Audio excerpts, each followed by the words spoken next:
Chair. Okay, thank you. I will go to Senator Roberts. Thank you, Chair. Thank you for attending again. And my first question is going to be to the Minister. And I note that the KPMG review of Coal LSL report came out today. Yes. I haven't seen it, but it came out. Yes, it's out. So we're looking forward to reading that. And thank you very much for arranging that. Thank you for working so constructively with government on it. Well, it's a big concern, as you know, for us, the coal miners in Queensland and New South Wales. Now, I note that KPMG was engaged to undertake the review of Coal LSL in relation to the underpayment and abuse of casual coal miners. KPMG has also conducted the audit of Coal LSL. Doesn't that create a conflict of interest? And what did you do to manage this conflict? Because the audit could have influenced the review and the review could have influenced the audit. Look, I don't regard that as giving rise to a conflict of interest.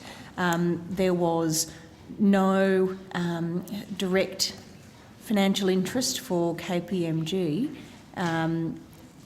to do anything other than act consistently with its duties as an independent examiner there. Senator, I'm aware there was an audit commissioned by the corporations. It's conducted by PwC. During the procurement process, when we selected an independent reviewer and a KPMG, we looked at any consultant at the time was engaged by the corporations causing a perception of a conflict of interest.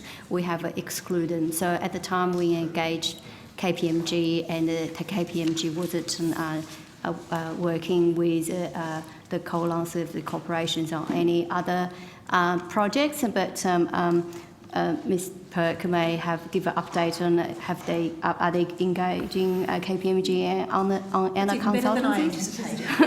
Thank you, Ellen Perk, CEO, Coal LSL. Thank you, Senator. I can confirm that KPMG has not been engaged by Coal LSL to conduct any work. They've not been involved in our internal audit programs.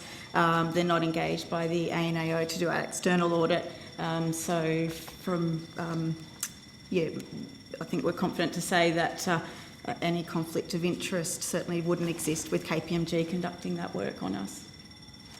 Now, I'm going to leave out my second question because the report may, the review report may address that, so I'll just go straight to my third.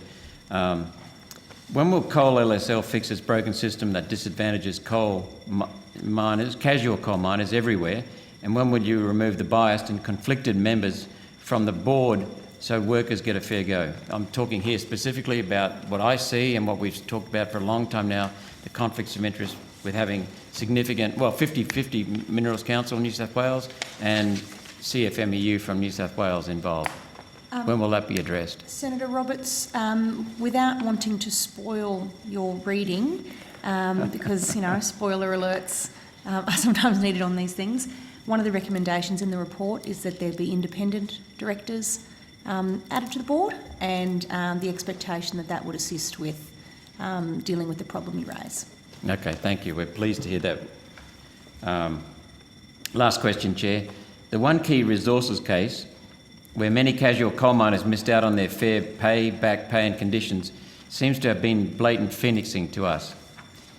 Yet this rip-off of workers was accepted by your government, the courts, Labor and the CFMEU in the Hunter Valley.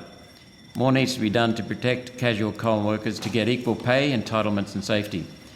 One Nation has proposed the Equal Pay for Equal Work Bill to protect casual coal workers. What are you doing to make sure that this doesn't happen again? People have lost their... The KPMG report, and I will paraphrase somewhat here, acknowledges that there has been difficulties and confusion associated with a lack of clarity on what constitutes a black coal worker, and also the changing environment and timetables on which people work. It plans out ways in which that can be dealt with so that we don't face that problem in future. It also provides some good recommendations for how to resolve those concerns as they have arisen in the past. I'm optimistic that as we implement the government's response to those recommendations, we will have that in a more satisfactory place for everyone involved. Okay, because this is affecting tens of thousands of families who are significantly underpaid compared with permanent workers doing the same job. But it's just one of a suite of issues. This is just it's very important to coal miners, and we've been relentless in this, and we're pleased to see what you're doing. But it's one tiny aspect of the bigger picture, which we don't need to discuss here.